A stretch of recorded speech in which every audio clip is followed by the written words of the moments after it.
Hey guys, it's Antonio Eusebio from the University of the Philippines and you're watching PH Bucket. Coach Tab Baldwin, masaya sa pagkapanalo ng Gilas sa Asian Games at isang former senador ng Pilipinas. Tila pinatamaan ng dating head coach ng Gilas na si Coach Shot Reyes at ang babaeng kapatid ni Kai Sotto. Mas lalo pang tumangkad. Yan ang ating mga pag-uusapan. Matapos manalo ng gintong medalya ng Gilas after 61 years sa Asian Games, tila marami ang nagkumpara sa naging resulta sa World Cup at Asian Games. Sa sobrang dami kasi ng drama na nangyari sa Gilas bago ang Asian Games, nagawa pa rin itong manalo ng ginto.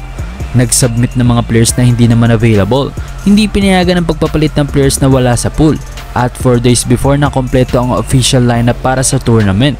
Kaya hindi na maitatanggi na hindi maiwasan maikumpara sa naging resulta ng World Cup ang matagumpay na resulta sa Asian Games. Miski ang dating senador na si Sir Ping Lacson ay naglabas ng kanyang saloobin through social media.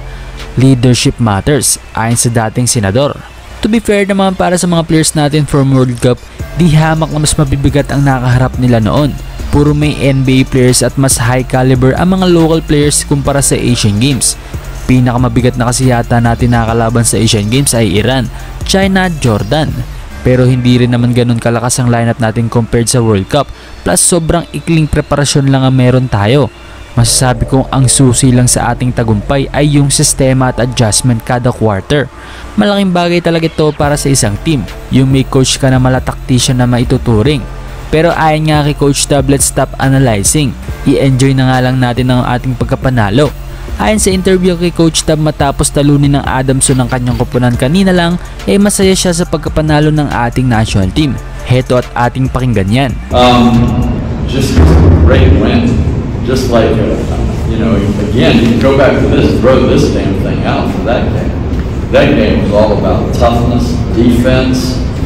Tim Cumb did an outstanding job manipulating that lineup, and Chris Newsom's job on Rondé was otherworldly, and that didn't show up on this. Ange Kouame getting the minutes that he got and controlling the paint against Ahmad Al-Dweri, who I've known Dweri since he was a 17-year-old kid when I was coaching in Jordan. He's a hell of a basketball player, and he didn't like Ange being out there. So, just so happy for the team. It's not up for me to analyze it. I just admire the defense as a coach. And I'm very, very happy for Tim and the staff and all the players, and obviously very happy for the Filipino public. I mean, this is a great day in basketball in this country, and it should be treasured. And I think, stop analyzing, just enjoy it. This is a great moment. Gold medal in that competition is special. Sana ay muli nating makitang nasa bench ng Gilas National Team itong si Coach Tab Baldwin. Head coach man yan, assistant o program director, di ba? At ang huli natin pag-uusapan ay ang babaeng kapatid ni Kai Sotto. Dati na nating napag-usapan na matangkad din talaga ang babaeng kapatid ni Kai Sotto na si Erin Sotto. Minsan na siyang nakipractice sa EWP noong si Kai Sotto ay nasa Amerika pa. Sa panahong yon, si Erin ay nasa 6'1 na.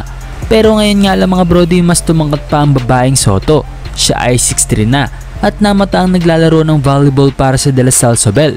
13 years old pa lang mga brody itong si Erin, kaya hindi imposible na mas tumangkat pa siya sa mga susunod na taon. This is Zero Buckets, bye bye.